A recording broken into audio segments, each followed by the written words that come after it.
rame di satu kajian.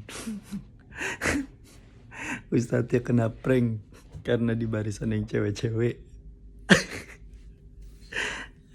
ada cewek sisaan cowok masuk pakai cadar. Niatnya udah ngaji situ, udah bener tuh ya. Yang penting mah kita mau ngelihat apapun dari hal-hal yang sisi baiknya gitu. Yang penting dia udah mau ngaji. Siapa tahu nanti dengan ngaji dia balik lagi ke jalan yang benar, ya kan? Ya walaupun sekarang nyelundup pakai cadar tuh. Lagian besok kalau acara-acara pengajian mesti ada X-ray. Mesti dipegang-pegang sama apa tuh petugas kayak di bandara. Jadi biar pas lewat